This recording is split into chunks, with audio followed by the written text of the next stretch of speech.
पहला प्रश्न। भगवान, पंजाबी भाषा में एक टप्पा है जिसमें एक प्रेमी अपनी प्रेयसी से कहता है, कच्ची कंध उतकाना ए मिलना ता रबनू है, तेरा प्यार बहाना है। अर्थात कच्ची दीवार पर कौआ बैठा है और मिलना तो परमात्मा से, तेरा प्यार बहाना है। भगवान, क्या लौकिक प्रेम अलौकिक प्रेम का साधन है? कृपया समझाएं। विनोद भारती। टप्पा तो यह प्यारा है, कच्ची कंध उते काना ए, कच्ची दीवार पर कौआ बैठा है। अधिकतर लोगों की जिंदगी बस ऐसी, दीवार कच्ची और कच्ची दीवार पर कौआ बैठा है। जिंदगी भी कच्ची और काली भी, हंस भी नहीं, कौआ बैठा है। और दीवार भी रेत की है, अभी है अभी नहीं हो जाएगी, कब गिर जाएगी पता नहीं, किस क्षण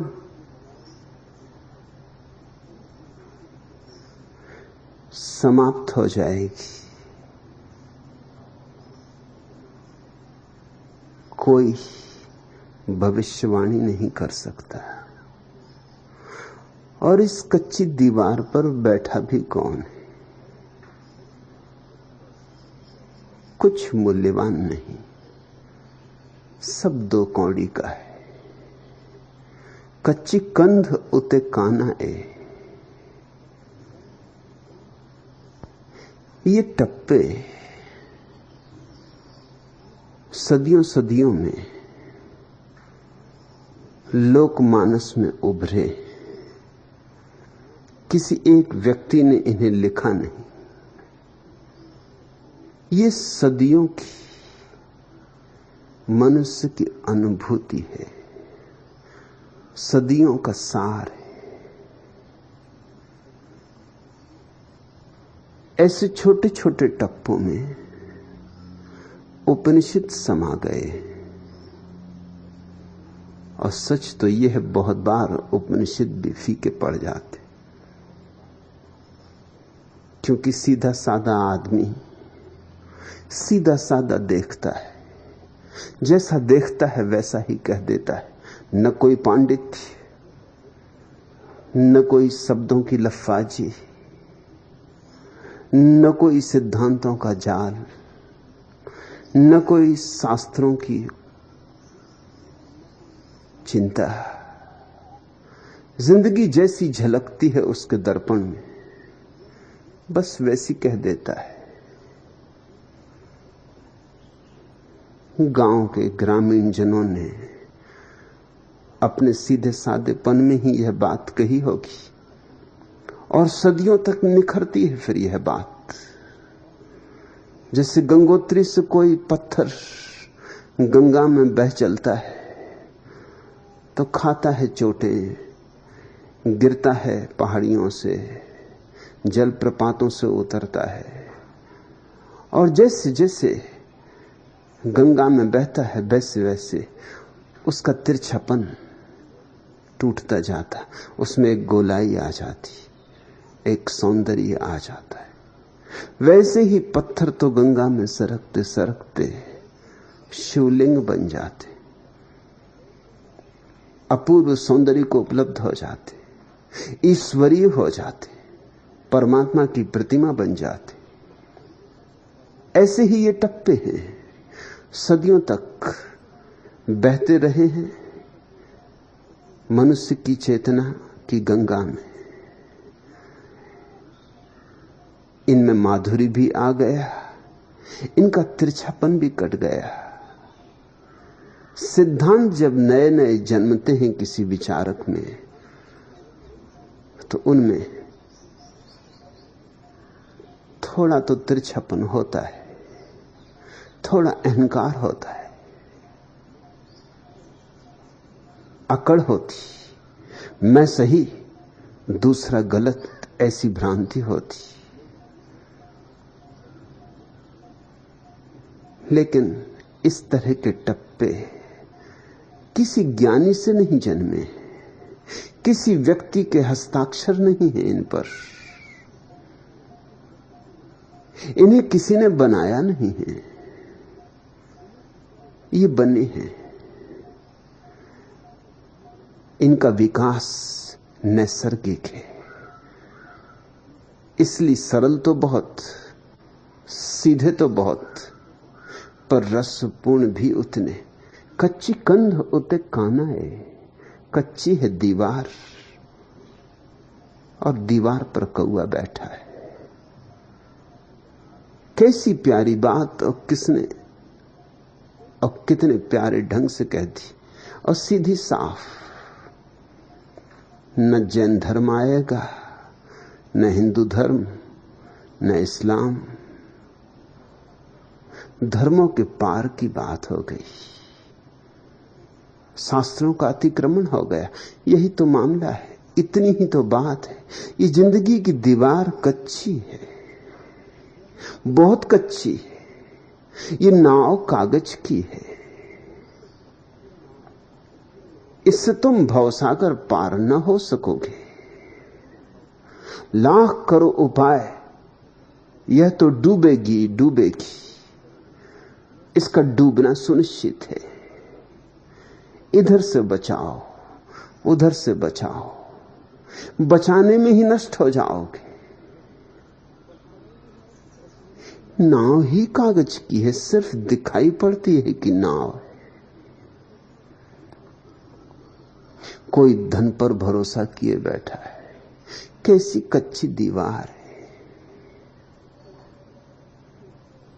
कोई पद पर भरोसा किए बैठा है, कैसी कच्ची दीवार है।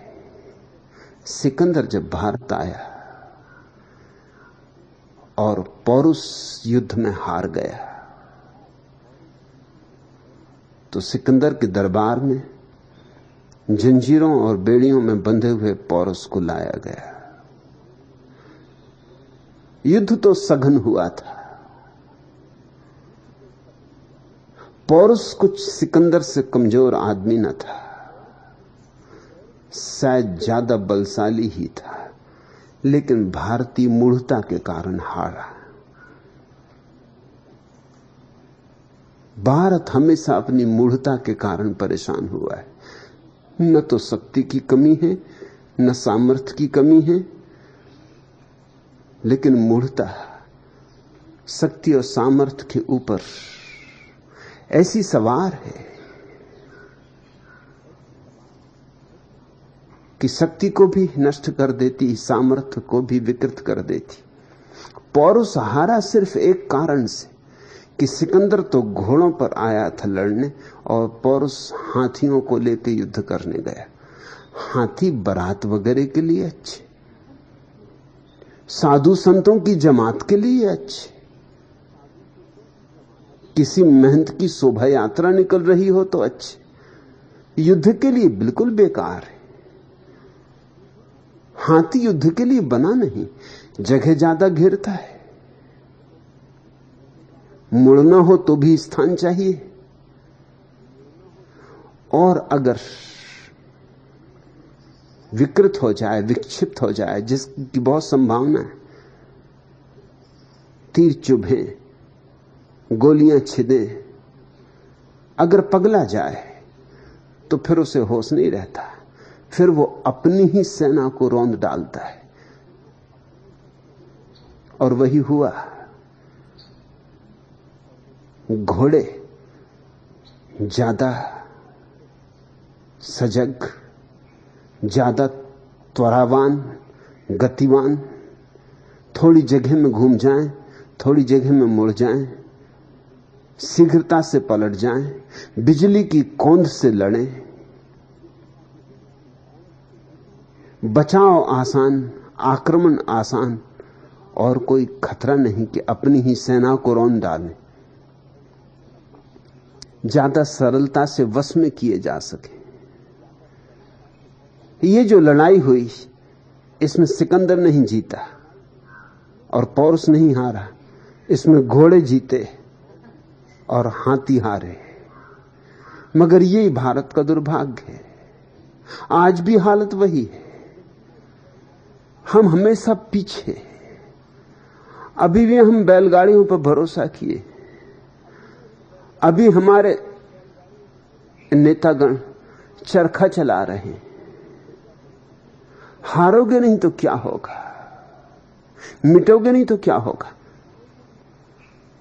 और जब पौरुष को बंदी बना के लाया गया तो सिकंदर ने पूछा कि बोल, तेरे साथ कैसा व्यवहार करूं। तो पौरुष ने बड़ी प्यारी बात कही, हीरो जवारातों में तौली जाए ऐसी बात कही। पौरुष ने कहा, व्यवहार? वही व्यवहार जो एक सम्राट दूसरे सम्राट के साथ करता है। और याद रखना, कल तक मैं भी सम्राट था। आज जंजीरों में बंधा तुम्हारे सामने खड़ा हूं, आज तुम सम्राट हो। कल का ख्याल रखना, कल का कुछ पक्का नहीं। कल मुझे भी पता नहीं था कि एक ही दिन बाद यह हालत हो जाएगी। सिकंदर को बात समझ में आई। आंख बंद कर ली, कहते हैं सिकंदर ने। क्षण भर चुप रहा और कहा, जंजीरें अलग कर दो, बेड़ियां तोड़ दो और लाओ दूसरा सिंहासन, मेरे पास ही पौरुष को बिठाओ। वह ठीक कहता है। कच्ची कंध उते कानाए, कच्ची दीवार पर कौआ बैठा है, कब उड़ जाएगा कुछ भरोसा नहीं। दीवार बड़ी कच्ची है, कौआ ना भी उड़ेगा तो भी गिरेगी, कौए को उड़ना ही पड़ेगा। मगर कितने अकड़ते हैं लोग, पद पर होते हैं तो कैसे अकड़ जाते हैं। पैर जमीन नहीं छूते, पंख लग जाते, होश ही नहीं रह जाता। पद जैसी बेहोशी लाता है, कोई चीज और नहीं लाती। धन क्या पास हो, दीवाने हो जाते, जैसे सब पा लिया और सब यहीं पड़ा रह जाएगा, कुछ साथ ना जाएगा। जब बांध चलेगा बंजारा, सब यहीं पड़ा रह जाएगा। और सारी मेहनत जो इसे जुटाने में गई, पानी में गई। पानी पर लकीरें खींच रहे हैं लोग, पानी पर हस्ताक्षर कर रहे हैं लोग। जैन शास्त्रों में एक बड़ी प्यारी कथा है। तुमने चक्रवर्ती शब्द सुना होगा, लेकिन ठीक ठीक शायद उसका अर्थबोध तुम्हें न हो। चक्रवर्ती का अर्थ होता है वह व्यक्ति जो छयों महाद्वीप का सम्राट हो, सारी पृथ्वी का, जिसका राज्य कहीं भी समाप्त ना होता हो, जिसके राज्य की कोई सीमा ना हो, जिसका चक्र पृथ्वी के चारों तरफ घूमता हो। तो चक्रवर्ती सम्राट बड़ी मुश्किल से कोई हो पाता, बड़ी मुश्किल से, करीब करीब असंभव है मामला। एक व्यक्ति चक्रवर्ती सम्राट हो गया। और चक्रवर्ती सम्राटों के लिए जैन शास्त्रों में ऐसा कहा कि चूंकि वो इतना महान कार्य कर लेते, उनके लिए एक विशेष सुविधा मिलती जो किसी को नहीं मिलती। जब वे स्वर्ग जाते तो स्वर्ग में मेरु पर्वत है, जैन शास्त्रों की पुराण कथा है, सुमेरु है। वह पर्वत सच में ही अचल है। इस पृथ्वी के पर्वत तो कहने को ही अचल है, आज हैं कल नहीं हो जाते। पृथ्वी के पर्वत भी नहीं हो जाते। जमीन पर बहुत से नए पर्वत पैदा हो गए हैं, पुराने पर्वत विदा हो गए हैं। विंध्याचल सबसे पुराना पर्वत है, उसकी कमर झुक गई है, वो बूढ़ा हो गया है, वो मर रहा है, मरण सैया पे पड़ा है। और हिमालय अभी बच्चा है, अभी बढ़ रहा है, अभी बड़ा हो रहा है, रोज थोड़ा सा ऊपर उठ रहा है, हर साल कोई 1 फीट ऊपर उठ जाता है, अभी विकासमान है। विंध्याचल सबसे पुराना पर्वत है, हिमालय सबसे नया।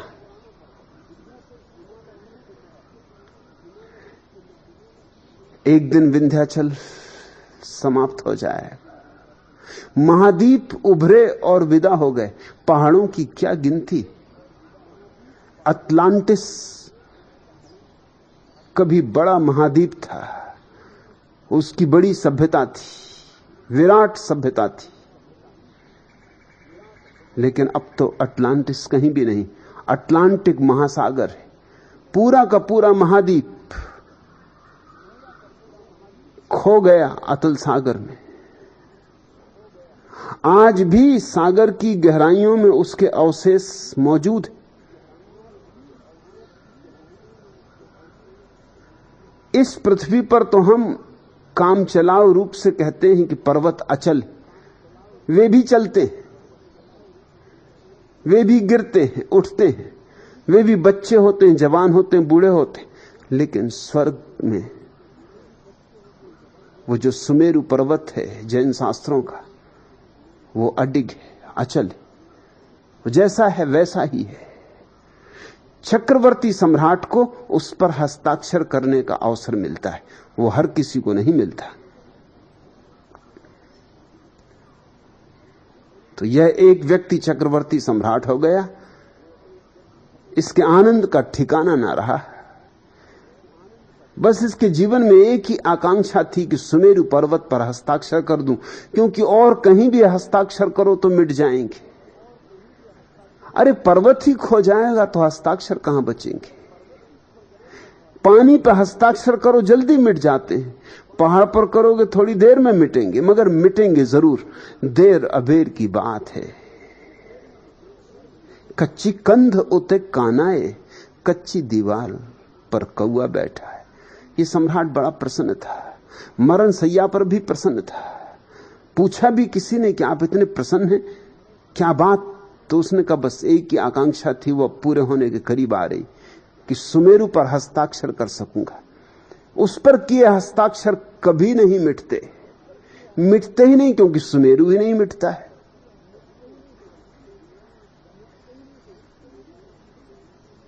वजीर हंसा।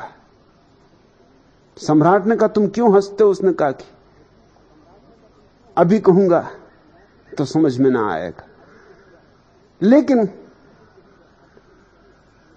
सुमेरु पर्वत पर पहुंचकर समझ में आ जाएगा कि मैं क्यों हंसा था।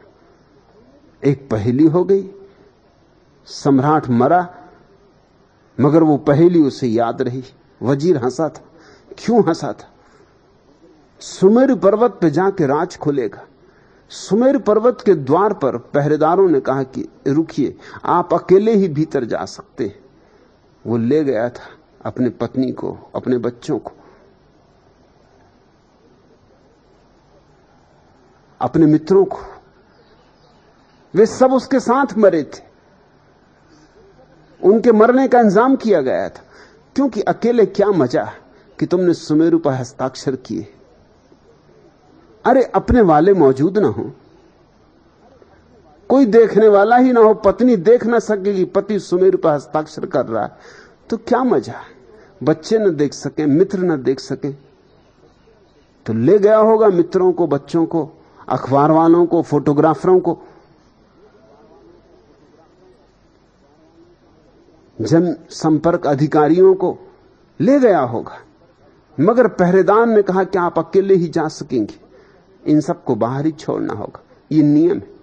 उसे बड़ा दुख हुआ। उसने कहा ये कैसा नियम, जीवन भर मेहनत की, सारा जीवन बर्बाद किया सिर्फ इस आशा में कि दिखा दूंगा, जिनको दिखाना है उनको बाहर छोड़ दूं, कृपा करो जाने दो। वो पहरेदार हंसा। वो हंसी ठीक वैसी ही थी जैसी वजीर की। वजीर की याद आ गई। पूछा सम्राट ने पहरेदार से, हंसते क्यों हो? उसने कहा कि जब तुम पहुंचोगे सुमेर पर्वत पर तो तुम्हें समझ आ जाएगा, मगर मेरी मानो, मत आग्रह करो इनको ले जाने का, नहीं तो पीछे पछताओगे।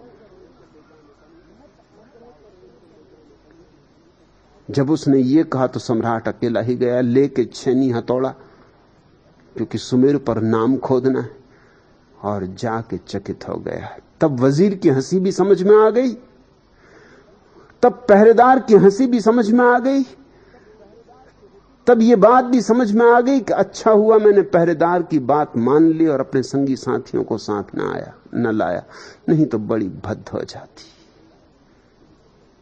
और वजीर क्यों हंसा? बूढ़ा होशियार था। और पहरेदार ने क्यों रोका? ये नियम उचित है। मामला ये था कि सुमेर पर्वत तो बड़ा पर्वत था, न ओर न छोर, विराट था, अंतहीन था, लेकिन उस पर जगह ही न थी जहां हस्ताक्षर करो। इतने हस्ताक्षर हो चुके थे, इतने चक्रवर्ती सम्राट पहले हो चुके थे। खोज खोज मर गया, जगह ना मिले। सोच के तो गया था बड़े बड़े अक्षरों में हस्ताक्षर करूंगा, ऐसे कि किसी ने भी ना किए हो, मगर जगह ही ना थी। लौट के पहरेदार से पूछा कि क्या करूं, वहां तो कोई जगह ही नहीं। पहरेदार ने कहा कि मेरे पिता भी यहां पहरेदार का काम करते थे, उनके पिता भी यहां पहरेदार का काम करते थे, उनके पिता भी। ये हमारा वंशानुगत काम है और ये हमेशा हुआ, ये कोई नई बात नहीं। जहां तक मुझे याद है, जहां तक मेरे पिता को याद था, उनके पिता को याद था, जब भी कोई चक्रवर्ती आया यही झंझट खड़ी हुई कि वहां जगह नहीं। और उपाय एक ही है कि तुम पुराने कुछ नाम पहले साफ कर दो और अपना नाम लिख दो। यही होता रहा है, पुराने नाम साफ करने पड़ते हैं और नया नाम लिखना होता है। सम्राट के हाथ से हथौड़ी और छेनी गिर गई। उसने कहा वजीर ठीक हंसा था। तो क्या मतलब हुआ? आज मैं हस्ताक्षर करके जाऊंगा, कल कोई मेरे नाम को पहुंच के हस्ताक्षर करेगा। कल कोई लिख गया है, उसका नाम मैं पहुंचूंगा और हस्ताक्षर करूंगा। मजा ही जाता रहा। चाहे जल पर हस्ताक्षर करो और चाहे सुमेरु पर्वत पर। कच्ची कंध उते कानाए, ये दीवार ही कच्ची, और इस कच्ची दीवार पर कौआ बैठा है। कौआ प्रतीक है चालबाजी का। लोकमानस में कौआ चालबाजी का प्रतीक है, बहुत चालबाज। कहते हैं कौवे की एक ही आंख होती मगर दोनों तरफ देखता रहता, एक ही आंख से। पक्का चालबाज। काना है मगर दुनिया को धोखा देता दो आंखों का। उसी आंख से बाएं देखता, उसी आंख से दाएं, गटर पटर करता रहता है, यहां से वहां आंख को दौड़ाता रहता है। कौआ बहुत चालबाज है, बड़ा होशियार है। लोकमानस में कौए का जो प्रतीक है वो चालबाजी का, बेईमानी का, धोखाधड़ी का, सार संक्षेप में कहो तो राजनीति का, कूटनीति का। इतनी कूटनीति, इतनी चालबाजी, इतनी बेईमानी, और हाथ क्या लगेगा? ये कच्ची दीवार। और अभी उड़े, अभी वक्त आ जाएगा, अभी खबर आती होगी कि बस समय समाप्त हुआ, कि अब चलो, कि यमदूत द्वार पर आके खड़े हो गए। 4 दिन की जिंदगी में कितना धोखा देते हो, कितनी बेईमानी करते हो, क्या पा लेते हो। हाथ क्या लगता है, कुछ भी तो हाथ नहीं लगता। हां, चालबाजियों में कुछ गंवा जरूर देते हो। वो जो सरलता लेके आए थे जगत में, वो गंवा देते हो। सरलता का प्रतीक है हंस, शुभ्रता का, शुक्लता का। इसलिए जब कोई ज्ञान को उपलब्ध हो जाता, उसे हम परमहंस कहते। वो पुनः बच्चे की भांति सरल हो गया। जिससे बच्चा होता कोरी किताब की तरह, जिस पे अभी कुछ लिखा नहीं गया, वैसा चित्त हंस कहा जाता है।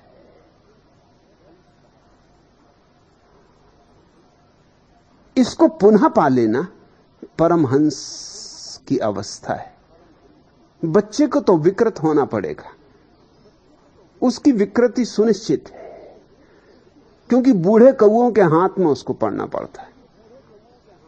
एक से एक चालबाज कौए, सयाने कौए।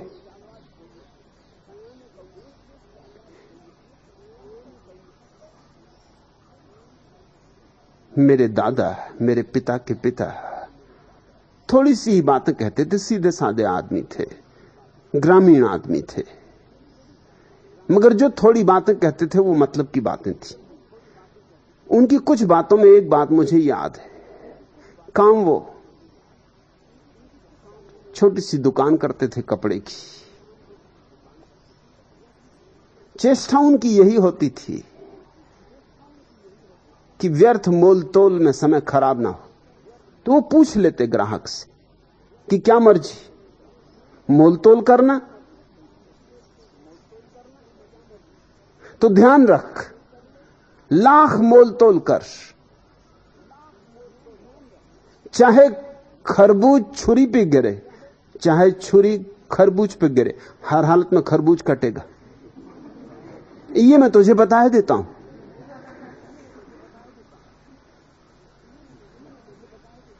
मोल तोल से तुझे कुछ लाभ ना होगा, तू हमें ना काट सकेगा। हमें पता है कि ये चीज कितने की, उससे कम पे तो हम देने वाले नहीं। तो तू सोच ले, और अगर एक बात पर राजी हो तो हम उतना ही बता दें जितना कम से कम हम दे सकते। जो सीधे साधे लोग होते वो कहते कि बात तो समझ में आती, मोल तोल में कोई सार नहीं, ये तो बात जाहिर है, हर हालत में हम कटेंगे, तो आप एक ही बात कह दो। मगर जो चालबाज होते वो कहते कि बिना मोल तोल कैसे बात बन सकती। तो उनकी दूसरी कहावत थी, वो कहते थे फिर ठीक है, फिर मोल तोल हो जाए, मगर ख्याल रख, सयाना कौआ गंदे घोड़े पे बैठता है। ये उनकी 2 कहावतें थी जो मैंने उनको बार बार ग्राहकों से कहते सुना कि सयाना कौआ गंदे घोड़े पे बैठता है।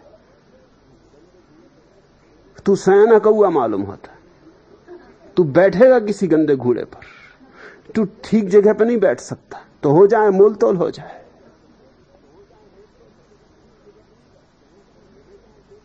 कुछ लोग मोल तोल के इतने आग्रही होते कि वो आके पूछते थे, क्योंकि मेरे पिता को ये आदत न थी, वो सीधी एक बात करते। तो कुछ ग्राहक आके पूछते कि दादा कहां है, क्योंकि आपसे तो एक बात होती मजे ही नहीं आता, खरीद फरोख्त का मजा दादा कहां है? जरा घिसा पिसी होती है, खरीद फरोख्त का मजा आता है, नहीं तो देरी नहीं लगती। आपने इधर कहा इतने दो, उतने हमने दिए और गए। शॉपिंग का मजा। जरा दादा को बुलाओ। वो जो सयाना कौआ, वो तो मोल तोल करेगा, वो चालबाजी करेगा, वो दूसरों को ही नहीं धोखा देगा, अपने को भी धोखा देगा। धोखा देना उसकी जीवन शैली हो जाती। वो बिना धोखा दिए नहीं बच सकता है। इसलिए कौए का प्रतीक उपयोग किया विनोद। कच्ची कंध उते कानाए। एक तो कच्ची दीवाल और उस पे इतना कौआपन, इतना सयानापन, इतनी होशियारी, इतनी चालबाजी, इतनी राजनीति, इतनी कूटनीति। किसको काट रहे हो? क्या पालोगे? मिलना ता रब नु है, तेरा प्यार बहाना है। सच में ही प्यारी बात है कि मिलना तो है परमात्मा से और तेरा प्यार तो बहाना है। जो जानते हैं वे सभी इस बात पर राजी होंगे कि हमारा प्रेम यूं है जैसे पूर्णिमा का चांद झील में झलकता हो।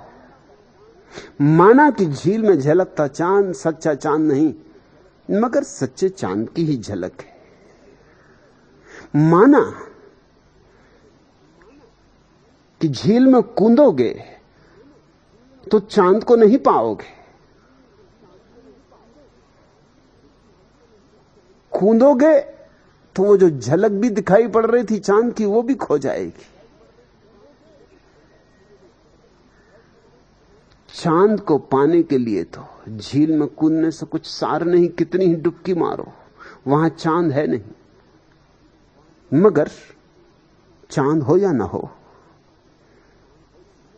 है तो असली चांद का ही प्रतिबिंब। जो समझदार हैं वो झील में चांद को देखकर असली चांद की यात्रा पर निकल जाते। तब झील का चांद चांद की तरफ अंगुली का इशारा बन जाता है। चांद तो ऊपर है, दूर है, मगर झील का चांद उसकी तरफ इशारा बन जाता है।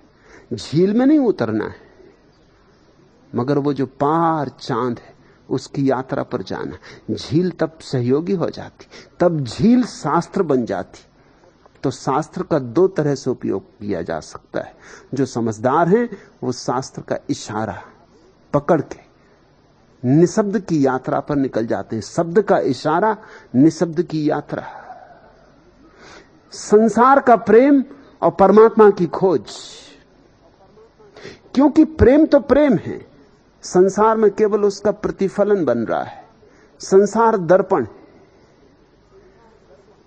लेकिन जो नासमझ हैं वो शास्त्रों में ही डुबकी मारते रहते, वो शब्दों के ही ऊहापोह में पड़ जाते, वो शब्दों के जाल में उलझ जाते। वो भूल ही जाते कि शब्द तो केवल तस्वीर है, उसे खोजना है जिसकी तस्वीर है। सदियों के प्रेमियों का अनुभव इसमें समाया हुआ है।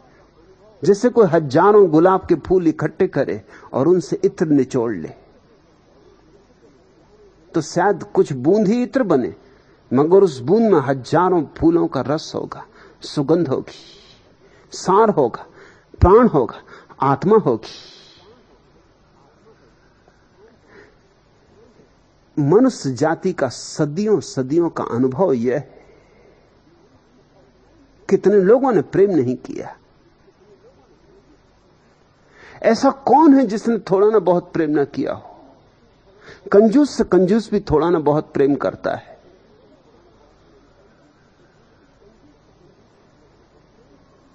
गलत से गलत आदमी भी प्रेम से एकदम नहीं बच पाता।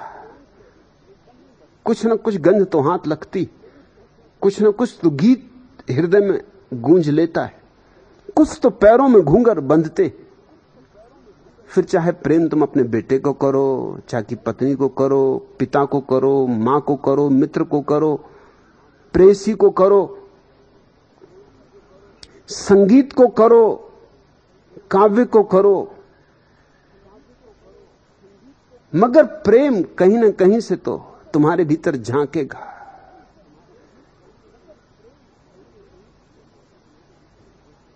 इन सारे प्रेमों के अनुभव का जो इत्र है वह यह है कि कोई भी प्रेम तृप्त नहीं कर पाता। चाहे तुम अपनी पत्नी को कितना ही प्रेम करो, अपने पति को कितना ही प्रेम करो, तृप्ति नहीं मिलेगी। तृप्ति न मिलने के कारण भ्रांति पैदा होती। लगता है ये पत्नी ठीक नहीं, लगता है ये पति गलत मिल गया, ये दुर्भाग्य मेरा कि किस दुष्ट से साथ हो गया, ये कुछ भूल हो गई, चूक हो गई।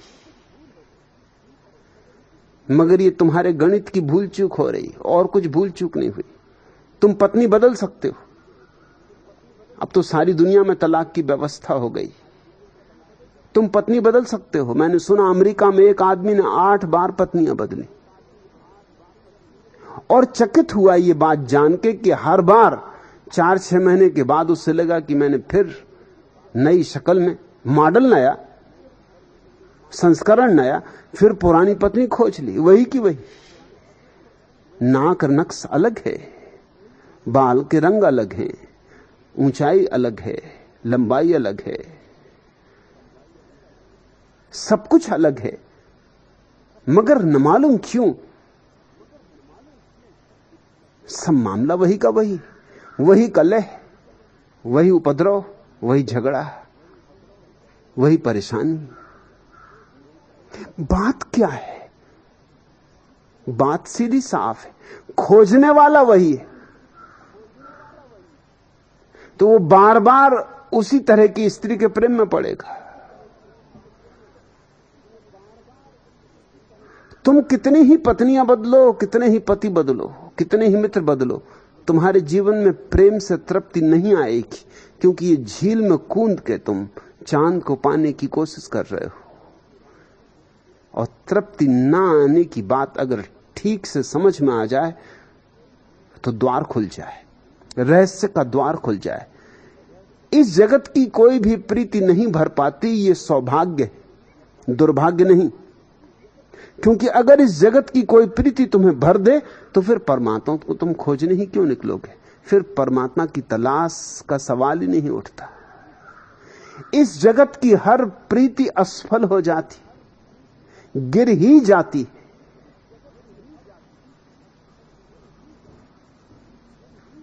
क्यों गिर जाती? इसलिए कि तुम्हारे भीतर आकांक्षा तो परमात्मा को पाने की, परम प्रीति को पाने की, और उसी आकांक्षा को लेकर तुमने किसी स्त्री के सामने झोली फैलाई या किसी पुरुष के सामने झोली फैलाई। वो गरीब स्त्री करे भी तो क्या करे, तुम्हारी झोली कैसे भर दे अमृत से, उसके पास हो तो भर दे। वो खुद भिखारिन, वो खुद ही झोली फैलाए तुम्हारे सामने खड़ी। तुम भी पागल हो। मैंने सुना एक गांव में 2 जोशी थे, वो रोज सुबह सुबह जब अपने काम धंधे पर बाजार की तरफ जाते, रास्ते पर उनका मिलन होता तो कहते, भाई जरा मेरा हाथ देखना। एक दूसरे का हाथ देखते, चौनी एक दूसरे को थमा देते, हर्जा भी नहीं था कुछ, चौनी मिल भी जाती, चौनी दे भी दी जाती, पैसा जितना था अपने पास अपना, जितना उसके पास था उसका, और हाथ मुफ्त में दिखाई हो जाती। और एक दूसरे से पूछ लेते क्या धंधा कैसा चलेगा। ये ज्योतिषी हैं, ये दूसरों का भाग्य बताने निकले। मनोवैज्ञानिकों के संबंध में मैंने और भी एक अद्भुत कहानी सुनी। 2 मनोवैज्ञानिक सुबह ही सुबह अपने दफ्तर जाते हुए रास्ते पर मिले। नमस्कार वंचना इत्यादि के बाद एक ने पूछा कि आप तो बिल्कुल चंगे, मेरे संबंध में क्या ख्याल? आप तो बिल्कुल ठीक, मैं गारंटी देता हूं। अब मेरे संबंध में कुछ कहो। अपना पता नहीं,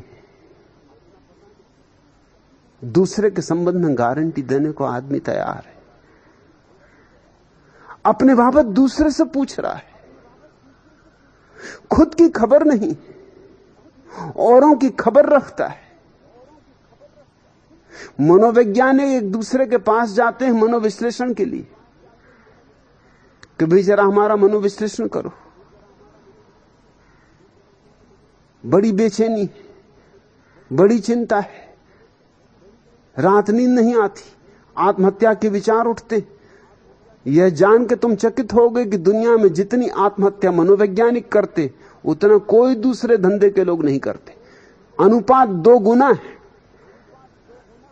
न जुआरी, न शराबी, न दलाल,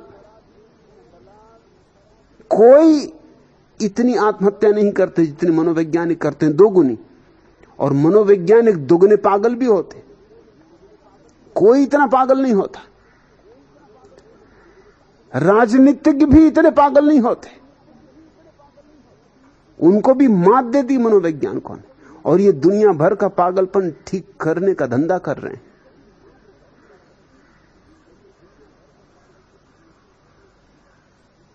अजीब अवस्था है यहां भिकमंगों के सामने झोली फैलाए खड़े कि कुछ मिल जाए, कि आज बिना लिए नहीं हटूंगा। पत्नी तुमसे मांग रही कि प्रेम दो, तुम पत्नी से मांग रहे हो कि प्रेम दो। प्रेम दे कौन? दोनों मांगने वाले, देने वाला तो कोई भी नहीं, दाता तो कोई भी नहीं, दोनों भिकमंगे। फिर झोली तुम्हारी भी खाली, उसकी भी खाली, तो क्रोध आता है, लगता है कि धोखा दिया गया। धोखा किसी ने भी नहीं दिया है। जब तुम दूर होते हो तो खुद ही धोखा खाते हो। कि दूरी से धोखा होता है।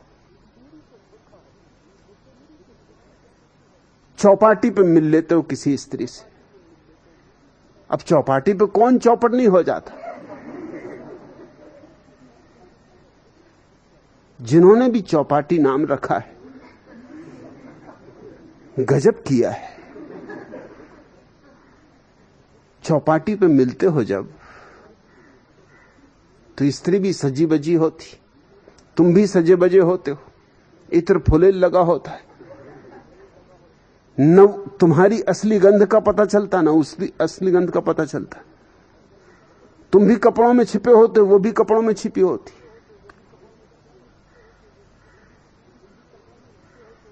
कपड़े बड़ा धोखा देते हैं। आदमी सोचता है कि कपड़ा नग्नता को छिपाने के लिए इजाद किया गया, गलत सोचता है। कपड़ा नग्नता को प्रकट करने के लिए इजाद किया गया, उभारने के लिए। नग्न स्त्रियां इतनी सुंदर नहीं होती जितनी वस्त्रों में दिखाई पड़ती, क्योंकि वस्त्र बहुत तरह के धोखे दे सकते हैं। ढले हुए स्तन ऐसे मालूम हो सकते हैं जैसे जवान। छातियां जिनकी हड्डियां निकली हो, लेकिन कोट के भीतर भरी हुई रुई ऐसी भ्रांति दे सकती कि ठेठ हनुमान जी चले आ रहे हैं।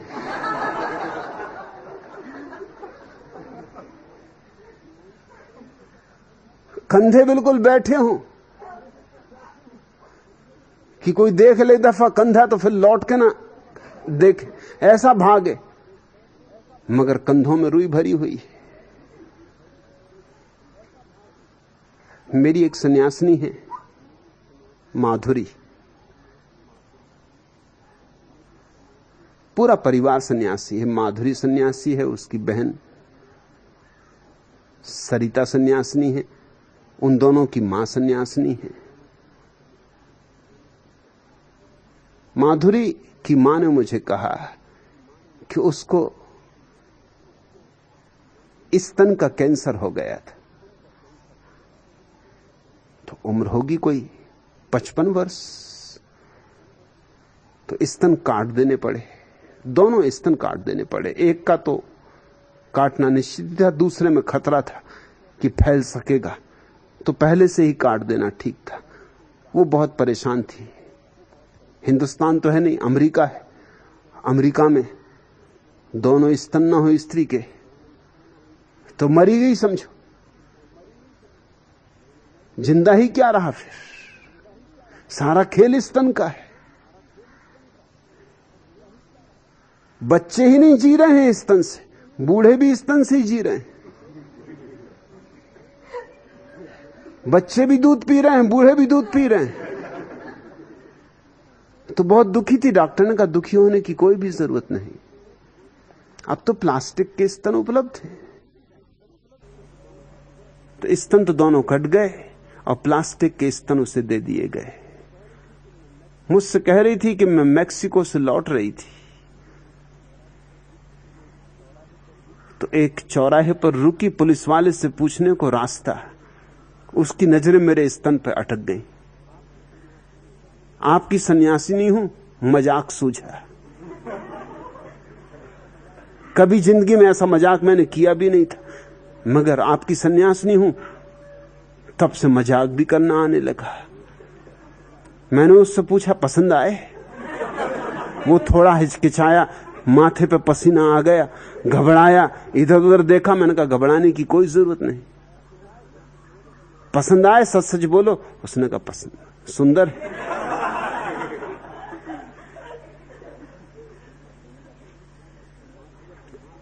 तो माधुरी की मां ने दोनों स्तन निकाल के उसको दे दिए कि फिर तुम ही रख लो, तुमको पसंद आ गया तुम ही रख लो। वो मुझसे कह रही थी उसकी हालत देखने जैसी थी, हाथ में प्लास्टिक के स्तन लिए वो ऐसा खड़ा था कि उसे कुछ सूझे नहीं अब करे क्या ना। किम कर्तव्य विमूढ़ हो गया बिल्कुल।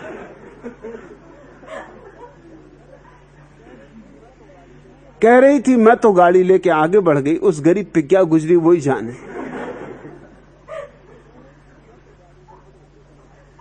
कपड़े छिपाए रखते हैं, चौपाटी पे मिले किसी से कुछ पक्का थोड़ी कि कौन कैसा है।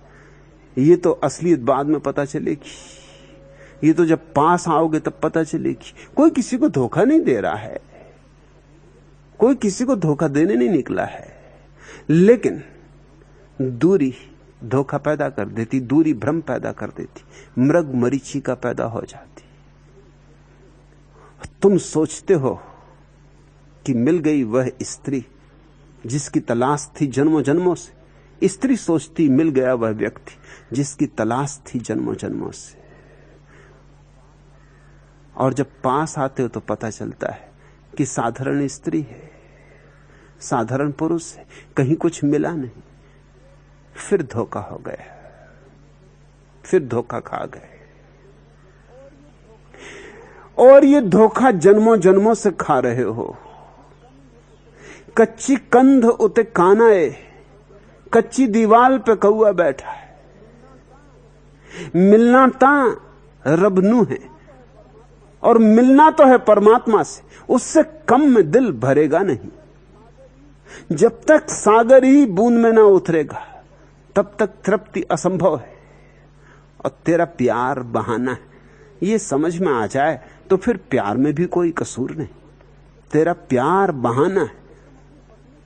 अगर तुम अपनी पत्नी को यूं प्रेम करो कि जैसे उसके माध्यम से परमात्मा को प्रेम कर रहे हो, तो कुछ हर्ज नहीं। यही मेरी शिक्षा है विनोद, यही मैं शिक्षा दे रहा हूं, यही समझा रहा हूं। प्रेम से भागो मत, प्रेम में तलाश करो कि वस्तुतः खोज क्या है। तो फिर तुम्हारे बेटे में, तुम्हारी मां में, तुम्हारी पत्नी में, तुम्हारे पति में, मित्र में उसी की तलाश चल रही। सुबह सूर्योदय जब हो और आकाश सुंदर बादलों से भर जाए और रंगीन चारों तरफ जैसे होली हो गई हो, ऐसी गुलाल उड़ने लगे सुबह के सूरज की, पक्षी गीत गाएं, फूल खिले, तब भी ख्याल रखना ये सौंदर्य उसका है। रात जब आकाश तारों से भर जाए तब भी ख्याल रखना ये आंखें उसकी हैं। कोई बांसुरी पर जब गीत छेड़ दे और तुम्हारे प्राण जब नाच उठे तो याद रखना ये बांसुरी उसकी है। ये गीत उसका है। तो फिर जहां भी तुम्हारा प्रेम हो, काव्य में हो, संगीत में हो, कला में हो, नृत्य में हो, स्त्री में हो, पुरुष में हो, जिसमें भी तुम्हारा प्रेम हो, इतनी भर याद बनी रहे कि ये प्रेम उसी की तरफ इशारा करता हुआ तीर है। जाना तो वहां है, मिलना ता रबनू है। जाना तो वहां है, मिलना तो रब से है, मिलना तो है उस प्यारे से। तेरा प्यार बहाना है और बाकी सब बहाने। बहाने बुरे नहीं, अगर बहाने बहाने समझे जाएं तो बुरे नहीं। खूंटियां हैं, टांगो उन खूंटियों पर, लेकिन जो टांगो वो रहे परमात्मा का ही प्रेम। काश तुम अपनी पत्नी में परमात्मा को देख सको, पति में परमात्मा को देख सको, तो फिर किसी और मंदिर में जाने की कोई जरूरत नहीं। कैसे पागल लोग हैं, जिंदा बच्चों में उन्हें परमात्मा नहीं दिखाई पड़ता और बैठ के भागवत की कथा सुन रहे, और उसमें केवल एक जिंदा बच्चे की कहानी है और कुछ भी नहीं, एक शानदार बच्चे की कहानी और कुछ भी नहीं। सूरदास का पद सुन रहे हैं, मैया मैं नहीं माखन खायो, और घर में बच्चा यही कह रहा कि मैया मैं नहीं माखन खाया, तो उसकी पिटाई हो रही कि तू नहीं खाया। अरे कमबख्त, तूने नहीं खाया तो किसने खाया? मक्खन गया कहां? और सूरदास जी का वही भजन गुनगुना रहे कि मैया मैं नहीं माखन खाया। क्या गजब हो रहा है।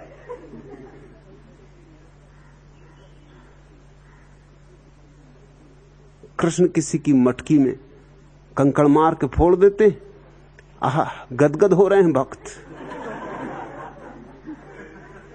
डोंगरे महाराज की आंखों से आंसू बह रहे हैं, भक्तों की आंखें गीली हुई जा रही। आंसू नहीं टपक रहे, बूंदी टपक रही।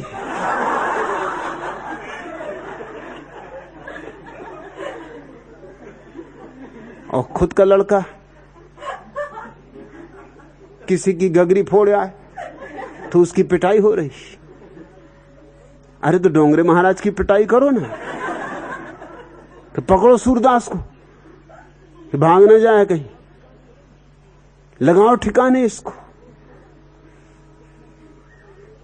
कृष्ण जी स्त्रियों के कपड़े लेके झाड़ पे बैठ गए। भक्त लोग कह रहे हैं आहा क्या लीला हो रही, और तुम्हारा लड़का किसी के कपड़े लेके बैठ गया झाड़ पे, तो उतर हरामजादे, नीचे आ।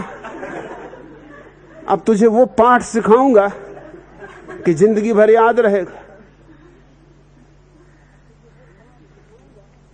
जिंदगी को प्रेम करो, तुम कहानियों में उलझ गए हो। ये जिंदगी बहुत प्यारी है, इस जिंदगी में सब तरफ से परमात्मा की झलक आ रही, लेकिन तुम न मालूम किस कचरे में पड़े हो।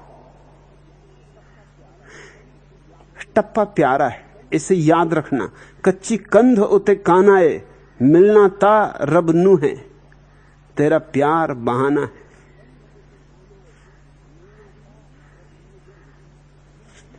जिंदगी क्या है? जिंदगी क्या है? एक पहेली है।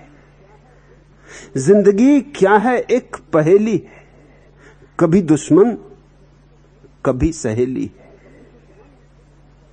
कभी दुश्मन कभी सहेली।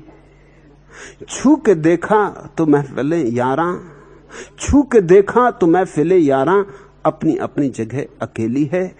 कभी दुश्मन कभी सहेली। दिल के सहरा में साथ की कश्ती डगमगाते हुए ढकेली। जिंदगी के सहरा में साथ की कश्ती डगमगाते हुए धकेली है। कभी दुश्मन कभी सहेली है। सबको पढ़ना, इसको पढ़ना बड़ी तवज्जो से, इसको पढ़ना बड़ी तवज्जो से। यही तकदीर की हथेली है, कभी दुश्मन कभी सहेली। छिल गई उंगलियां इसे छूके, छिल गई उंगलियां इसे छूके। तुमसे किसने कहा चमेली, कभी दुश्मन कभी सहेली, कभी दुश्मन कभी सहेली। जिंदगी क्या है एक पहेली, कभी दुश्मन कभी सहेली, लेकिन सब तुम पे निर्भर है। जिंदगी ना तो दुश्मन और न जिंदगी सहेली। तुम समझो तो सहेली, तुम न समझो तो दुश्मन। तुम समझो तो परमात्मा के सिवाय और कुछ भी नहीं, और तुम न समझो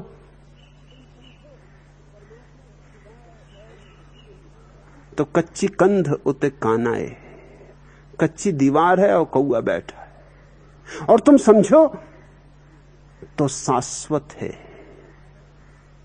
और हंसों की पंथियां उड़ी जा रही, परमहंसों की पंथियां उड़ी जा रही। सब तुम्हारे हाथ में।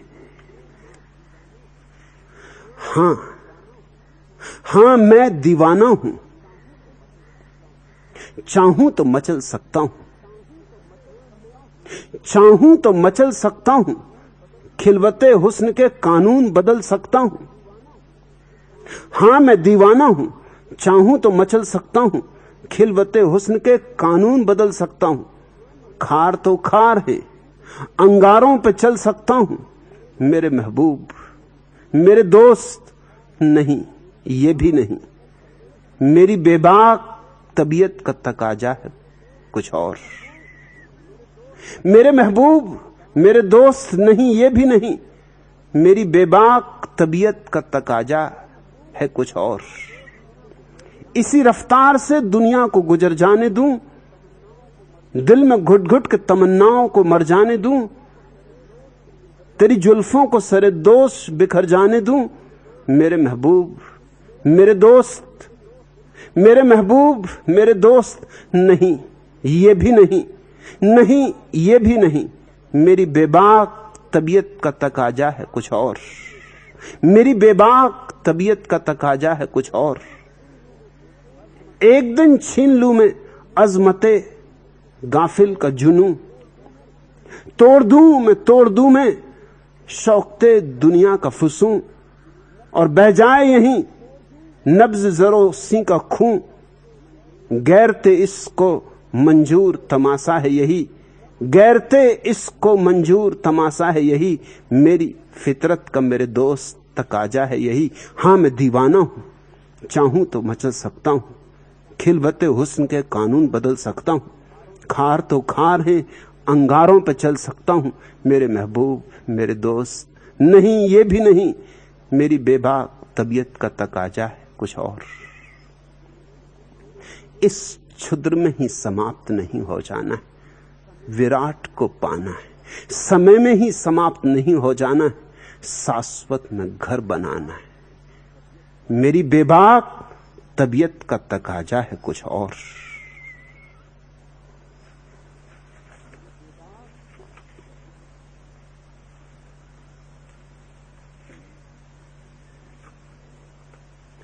दूसरा प्रश्न,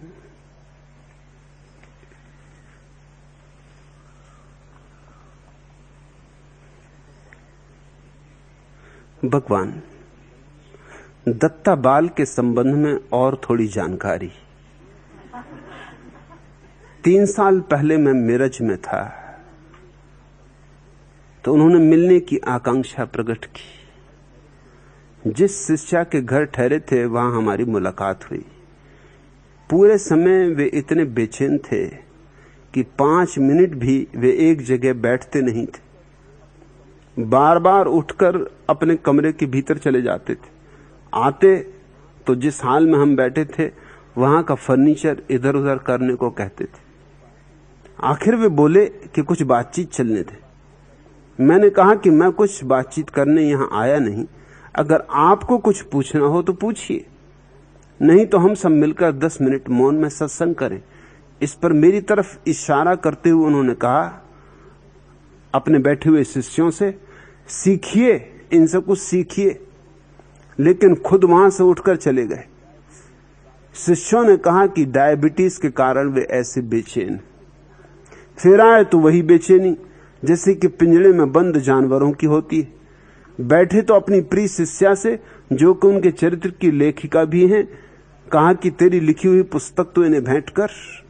वह शिष्या उठकर पुस्तक ले आई तो वे पेन ढूंढने लगे। मेरा पेन मैंने उन्हें दिया तो उसी बेचैनी में उस पुस्तक पर अपने हस्ताक्षर करके उन्होंने मेरा पेन ही खराब कर दिया। इतने जोर से उन्होंने लकीर खींची कि पन्ना ही फटने लगा। उस चरित्र को मैंने गौर से पढ़ा तो पाया कि पूरी की पूरी किताब उनके दंभ से भरी हुई। कुछ अतीन्द्रिय शक्ति के वे दावेदार हैं, जिन प्रयोगों की वही एक शिष्या मात्र गवाह है। वे मानते हैं कि दूर बैठे वे केवल इच्छा शक्ति से चीजों को हिलाते या बादलों से पानी गिराते। बस इसी तरह के विस्तार से पूरी पुस्तक भरी। भगवान दत्ताबाल तो इतने भटके हुए भगवान हैं कि उनके बारे में आप कुछ कहते भी हैं तो उनका सम्मान ही होता है। मेरे देखे तो वे सिर्फ उपेक्षा योग्य। भगवान, इन मूढ़ों पर आप क्यों इतनी मेहनत खराब करते? अजित सरस्वती।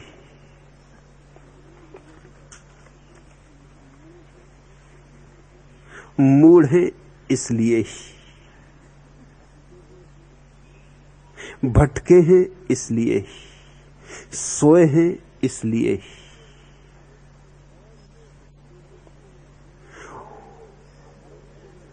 और ये साधारण मूढ़ नहीं, ये ऐसे मूढ़ हैं कि औरों को भी मूढ़ बना रहे, इसलिए इन पे थोड़ी ज्यादा ही मेहनत करनी पड़ती। कुछ तो मूढ़ होते हैं खुद ही मूढ़ हैं, बस अपने में उनकी मूढ़ता सीमित है, ज्यादा खतरा नहीं, संक्रामक नहीं, बीमारी फैलाते नहीं, उनकी बीमारी छूत की बीमारी नहीं। मगर ये उन मूढ़ों में से हैं जिनकी बीमारी छूत की बीमारी है।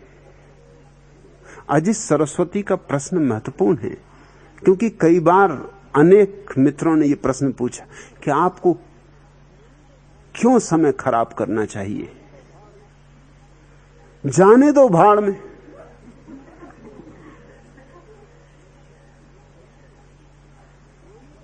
कैसे जाने दूं भाड़ में? वो तो जा रहे हैं,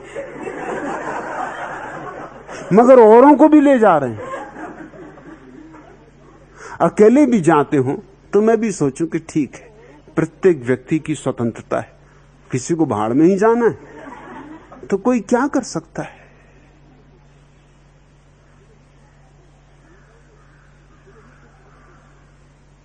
इतना ही कह सकते हैं कि जाओ भाई, तुम्हारी इच्छा पूरी हो। मगर ये औरों को भी ले जा रहे हैं,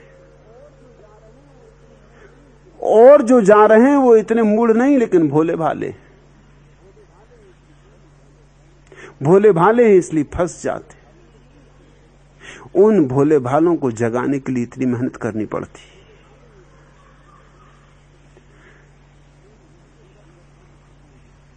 यह पूरा प्रश्न महत्वपूर्ण है। दत्ताबाल अजित सरस्वती से मिलने की आकांक्षा प्रकट करते और ऐसे शक्तियों के मालिक हैं कि दूर बैठे इच्छा शक्ति से चीजों को हिलाते, बादलों से पानी गिराते।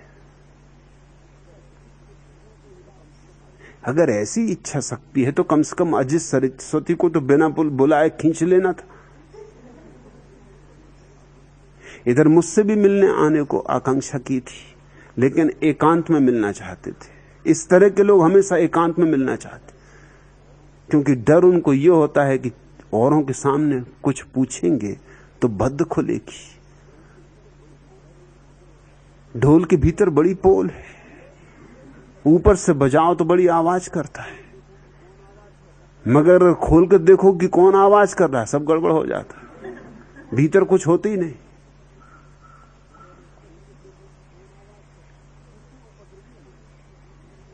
किसी उपद्रवी ने चंदूलाल के बेटे को टिल्लू गुरु उनका नाम, जन्मदिन पर एक ढोल भेंट कर दिया। टिल्लू गुरु दिन रात ढोल ही बजाएं। नींद हराम कर दी उन्होंने घर वालों की। बीच रात कोट के ढोल बजा दें। मोहल्ले वाले परेशान। चंदूलाल पगलाने लगे। चंदूलाल की पत्नी दीवाने लगी, घबराने लगी कि करना क्या। और टिल्लू गुरु को मजा आए और ढोल लिए घूमे। चंदूलाल ने मुझसे कहा कि करें क्या आप, मोहल्ले के लोग मारने पे उतारू और हम भी अब पगलाए जा रहे हैं। और ये दुष्ट कभी रात में नहीं उठता था, ये बीच बीच रात में उठ के ढोल बजा देता है। दिन भर परेशान, रात सोने भी नहीं देता।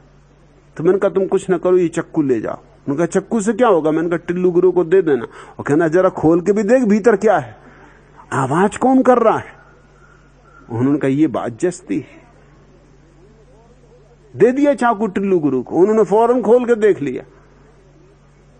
जैसे ही ढोल खोला कि पोल खुल गई। भीतर तो कुछ नहीं था मगर ढोल भी गया। इस तरह के लोग एकांत में मिलना चाहते। आचार्य तुलसी एकांत में मिलना चाहते, किसी के सामने नहीं। क्यों? क्योंकि एकांत में पूछते हैं कि ध्यान कैसे करें। सबके सामने कैसे पूछें? सबके सामने पूछे तो ये 700 साधु साध्वियों का समूह जो उन्होंने इकट्ठा कर रखा है वो कहेगा अरे गुरुदेव आपको ध्यान का पता नहीं अभी तक।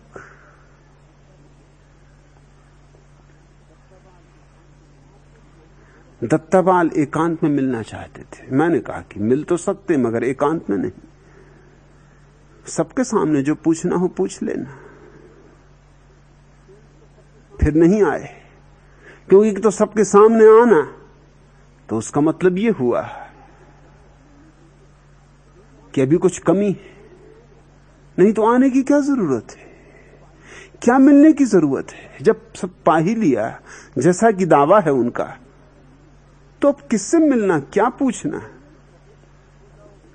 मुझसे तो नहीं मिल सके तो सोचा होगा चलो अजित सरस्वती को बुला लें, शायद इनसे कुछ राज हाथ लग जाए। बुला तो बैठे लेकिन बात कैसे शुरू करें, कहें क्या। इसलिए उन्होंने कहा कि कुछ बात शुरू करिए। और ठीक किया आज सरस्वती ने कहा कि मैं कुछ बात करने आया नहीं, आपने बुलवाया, मैं तो आया भी नहीं। अगर आपको कुछ पूछना हो तो पूछिए। बस बिल्कुल ठीक यही प्रत्येक सन्यासी को स्मरण रखना चाहिए। उनकी बोलती बंद हो जाएगी। पूछना उन्हें है नहीं, कम से कम सबके सामने तो नहीं पूछना है। तुम ही अपने आप कह जाओ, कुछ ऐसा बन जाए मामला तो ठीक, तो वो सुन लें। पूछें तब तो बात गड़बड़ हो जाएगी। और ठीक कहा जिस सरस्वती ने कहा अच्छा हो कि हम 10 मिनट मौन से सत्संग करें। इन विचारों को कहां मौन का सत्संग, इनको मौन का कहां पता। ये 5 मिनट एक जगह शांति से नहीं बैठ सकते। और ये बात तो सरासर झूठ है कि शिष्यों ने कहा कि डायबिटीज के कारण वे ऐसे बेचैन हैं। ये बिल्कुल झूठ बात, क्योंकि मेरे दादा को डायबिटीज थी, मेरे पिता को डायबिटीज थी, मुझको डायबिटीज है, मेरे चाचाओं को डायबिटीज है, मेरे भाइयों को डायबिटीज। वंश परंपरा से ये ज्ञान चला आ रहा है। मुझे तो कोई अड़चन नहीं होती शांति से बैठने में। डायबिटीज है तो रही है, कोई आत्मा को थोड़ी डायबिटीज हो जाती।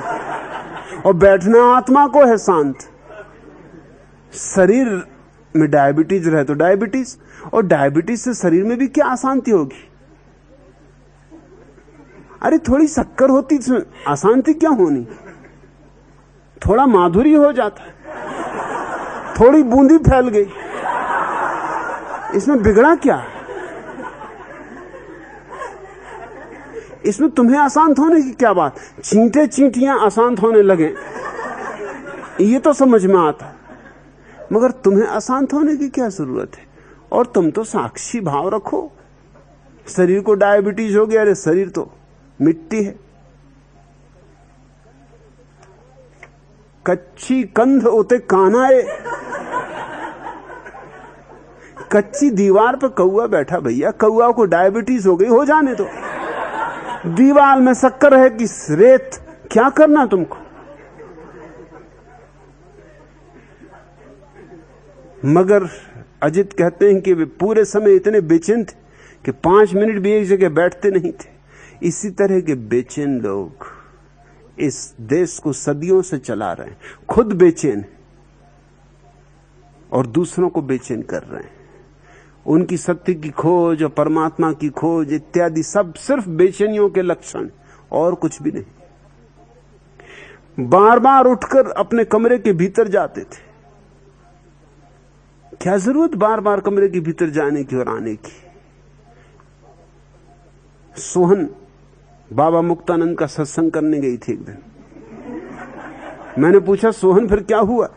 मैंने कहा कि बड़ा गजब का सत्संग हुआ। बस 2 मिनट बाबा बैठे और फिर बाबा भीतर गए, फिर बाबा बाहर आए, फिर बाबा भीतर गए, फिर बाबा बाहर आए। बस यही होता रहा। भक्तगण खबर नहीं कि बाबा भीतर गए, देखते रहो बैठे, बाबा भीतर चले गए। फिर 2 मिनट बाद भक्त खबर दें कि बाबा आ रहे हैं, फिर बाबा आ जाएं, फिर बैठ गए बाबा, फिर खड़े हो गए, फिर भीतर चले गए। जब बहुत इस तरह का सत्संग हो गया तो सोहन ने कहा अपन भी अपने घर जाएं। अरे जब बाबा ही बाहर भीतर हो रहे हैं तो हम क्यों बाहर रहे? सत्संग खत्म, बाबा बाहर भीतर होते रहे। ये तुम्हारे आबा बाबा, इसका मतलब ये होता आए गए आबा बाबा।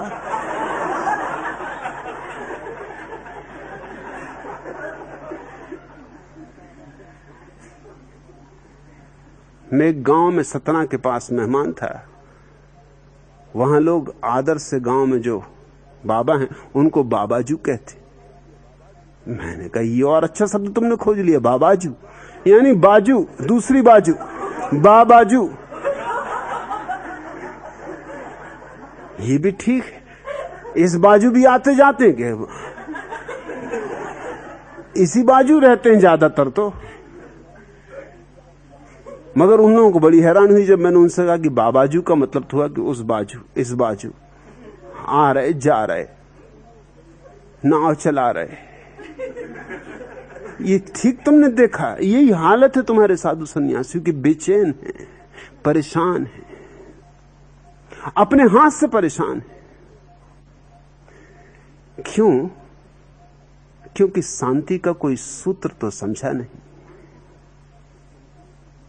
शांति का सूत्र समझने के लिए किसी के चरणों में बैठना पड़े, वो साहस नहीं, वो समर्पण नहीं। मौन होने के लिए कोई कला सीखनी पड़े, उस सीखने के लिए झुकना पड़े। झुकना तो केवल कुछ दुस्साहसी लोगों की हिम्मत की बात है, सबकी बात नहीं। अकड़े हुए लोग, अहंकारी लोग, दंभी लोग, ये तो बिना जाने दावा करने लगते हैं जानने का। तब फिर ये अड़चन खड़ी होती, अब वो कैसे बैठे शांति से? 10 मिनट इतने लंबे मालूम पड़ेंगे जिसका हिसाब नहीं। एक गांव में सत्संग हो रहा था, बहुत शोरगुल मच रहा था। तो जो बाबाजू सत्संग करवाने आए थे उन्होंने कहा कि भाइयों एवं बहनों, अरे शांति ऐसी होनी चाहिए कि सुई भी गिरे तो आवाज सुनाई पड़े, सब शांत हो जाओ। सब शांत हो गए। 1 मिनट शांति रही। उन्हीं बाबाजू के शिष्य ने पूछा, गुरुदेव अब तो सुई गिराइए। अरे बहुत देर हुई जा रही है, अब तो सुई गिराइए।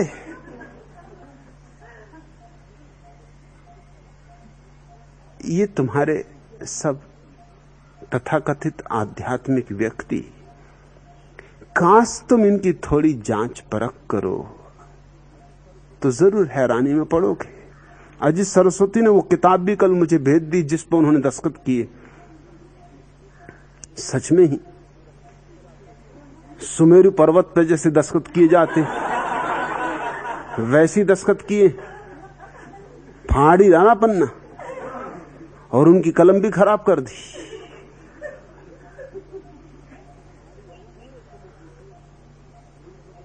पूरे समय बेचैन, एक जगह बैठते नहीं, बार बार उठकर कमरे के बाहर भीतर आते जाते, और जिस हाल में बैठे थे वहां का फर्नीचर इधर उधर करने को कहते थे। आखिर वे बोले कि कुछ बातचीत चलने दें। मैंने कहा कुछ बातचीत करने यहां आया नहीं, अगर आपको कुछ पूछना हो तो पूछिए, नहीं तो हम सब मिलकर 10 मिनट मौन में सत्संग करें। इस पर मेरी तरफ इशारा करते उन्होंने वहां बैठे अपने शिष्यों से कहा सीखिए, इनसे कुछ सीखिए। उनको तो सीखना नहीं, वो तो सीख चुके। शिष्यों से कहा सीखिए। तो ये क्या करते रहे शिष्यों को? अब तक उनको क्या सिखाया? ये आना जाना सिखाया, फर्नीचर जमाना सिखाया, लेकिन खुद वहां से उठ के चले गए। 10 मिनट बैठना तो उन्हें मुश्किल हो जाता।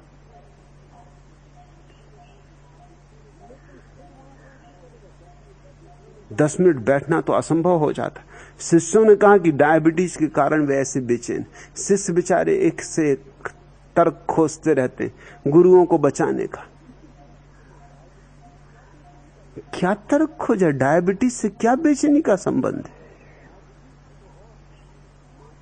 डायबिटीज से तो और माधुर्य फैल जाता है। इसलिए लोग मुझसे पूछते कि आपकी बातों में इतना माधुर्य क्यों? आज राज बताए देता हूं। डायबिटीज,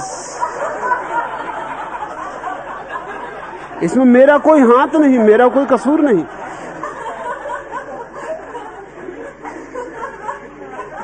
और जब डायबिटीज होगी तो शब्दों में माधुर्य होगा ही। और मैं तो तुमसे कहूंगा कि सभी डायबिटीज कर लो, क्योंकि बाहर तो शक्कर नदारत हो जा रही, अब तो भीतर ही शक्कर होनी चाहिए। अब प्रसाद बाहर वगैरह का ज्यादा नहीं बटेगा। सुभाष सरस्वती ने लिखा है कि भगवान सुना था कि गुरु कृपा से सब कुछ हो जाता है। अरे आपने क्या जवाब दिया? तत्क्षण सब कुछ हो गया। उन्होंने प्रश्न पूछा था कि डोंगरे महाराज के प्रवचन के बाद लस्सी और बूंदी प्रसाद में बंटते। सो मैंने बताया कि लस्सी से बल बढ़ता, शक्ति, और शक्ति से आती भक्ति, और भक्ति से ध्यान में स्थिरता, और ध्यान में मिठास। सो फिर बूंदी बढ़ती, बूंद में समुद्र समाना। और सुभाष बेचारे उदास खड़े रहते थे गर्दन लटका, क्योंकि उनकी पत्नी गई हुई है राजकोट।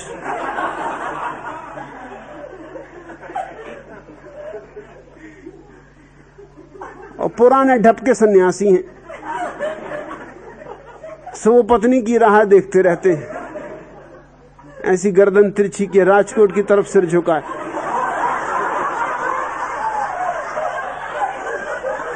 सो उन्होंने लिखा है कि आपने गजब कर दिया। आपने उत्तर क्या दिया? उसी दिन कृष्णा और अद्वैत बोधिसत्व ने बुला के लस्सी पिलाई, बूंदी खिलाई। अब भगवान कुछ ऐसा करो कि रसमलाई भी हो जाए। होगी भाई, जरूर होगी। अभी मैंने सोहन का नाम लिया ना, ये बड़ी सत्संगी है और रसमलाई की जानकार। बस तुम वहीं खड़े रहना बाहर, और जैसे ही सोहन वहां से निकले एकदम गिर पड़ना चरणों में कि जय हो माई, आज ही रसमलाई, कराची वाला की रसमलाई। और जब भी तुम्हें रसमलाई चाहिए हो, सोहन के पैर पकड़ लेना, जय हो माई, वो समझ जाएगी कि रसमलाई।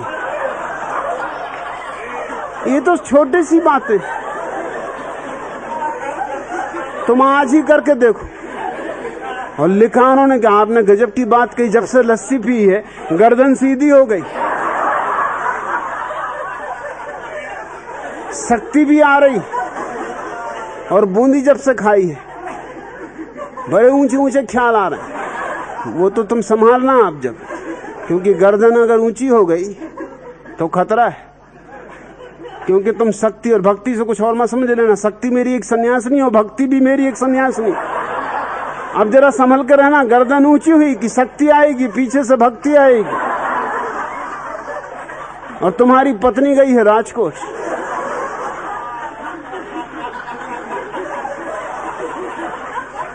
कच्ची कंध होते कान आए, कच्ची दीवार पे कौआ बैठा। मिलना तो रबनू है, तेरा प्यार बहाना है। ख्याल रखना कि तुम्हारा रब तो राजकोट गया, और ये भक्ति शक्ति आए तो घबराना मत। तुम तो साफ कह देना कच्ची कंध होते कान आए। अरे ये तो कच्ची दीवार है, कौआ बैठा। हम तो रसमलाई खाएंगे, हमें ना भक्ति चाहिए ना शक्ति चाहिए। और गर्दन सीधी करने ही मत। सीधी गर्दन में बड़े खतरे। वो तो तुम राजकोट की तरफ ही झुकाए रखो।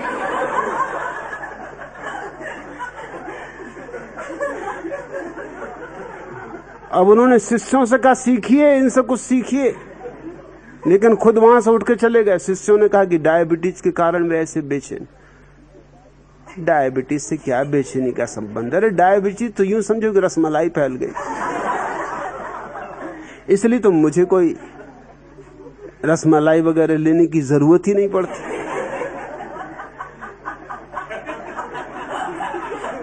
आज कोई 15 वर्ष हो गए, बस आखिरी रसमलाई सोहन ने खिलाई थी, उसके बाद नहीं खाई। फिर आए तो वही बेचैनी, जैसे पिंजरे में बंद जानवरों की होती है। ही पिंजरे में बंद जानवर। वो खुद ही कहते हैं अपने को कि मैं छत्रपति शिवाजी कि इस भूमि में पैदा हुआ सिंह हूं। सिंह हो तो पिंजरे में बंद होगे।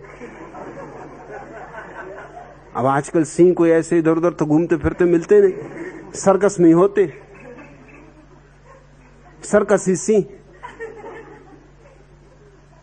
और सर्कस में कोई भी सिंह रहे, वो कितने ही सिंह हो, हालत तो उसकी रास्तों पे घूमते कुत्तों से भी बदतर हो जाती, क्योंकि कम से कम कुत्ता स्वतंत्र तो है। अब वो बेचैन हो रहे हैं। बेचैनी का कारण ये है, आकांक्षा थी बड़ी, महत्वाकांक्षा थी बड़ी। प्रसिद्धि मिले, यश मिले, जगत में ख्याति मिले, झंडा फहरा दूं हिंदू धर्म का दुनिया में। वो कोल्हापुर में नहीं फैला पा रहे हैं झंडा। कोल्हापुर में कोई नहीं सुनता। कौन सुने? आखिर कुछ कोई एकाध बुद्धू बन जाए तो बन जाए। इसलिए वो तुमने जो लिखा अजित के, वही देवी एक जिनने उनका जीवन लिखा, वही उनकी शिष्या है। उसके ही अनुभव में ये सब चमत्कार हुए। अब ये चमत्कार सब ऐसे हैं जिसका कोई हिसाब नहीं। चमत्कार से पानी गिरा देते। अगर चमत्कार से पानी गिरा सकते हो तो इस देश की गरीबी मिटा दो। जहां पानी गिराना वहां पानी नहीं गिरता इस देश में। जहां पानी नहीं गिराना वहां पानी गिरता है। जहां पानी की जरूरत है वहां अकाल, दुष्काल, सूखा, और जहां पानी की जरूरत नहीं वहां बाढ़। तो दत्ताबाल की तो बड़ी जरूरत है। ये तो चमत्कार कर दें, कुछ दिखाओ करके, और इच्छा शक्ति से चीजों को हिलाते।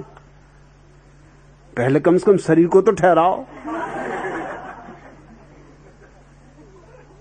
परसों एक सन्यासी ने पत्र लिखा था कि उनका व्याख्यान हो रहा था, सोफा पे बैठे थे, डोलते थे, सोफा पे भी ठीक नहीं बैठ सकते थे, बाएं दाएं डोल रहे थे, और खुद ही नहीं डोल रहे थे।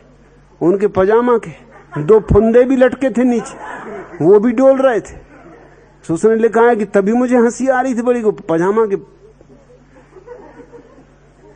फुंदे क्यों डोल रहे हैं? अरे डायबिटीज पजामा के फुंदों में भी आ गई होगी। सत्संग खराब चीज है। अब ऐसे आदमियों के सत्संग में पजामा रहेगा तो बिगड़ेगा। वो पजामा कम से कम इच्छा शक्ति से पजामा के फुंदे तो ठहरा दो, फिर कुछ और ठहराना। मगर नहीं, इस देश में इस तरह की मूर्खताओं की बातों का खूब समादर होता है। अब वो अपना पेन ढूंढने लगे, वो ही ना मिले। इनको क्या खाक आत्मा मिली होगी?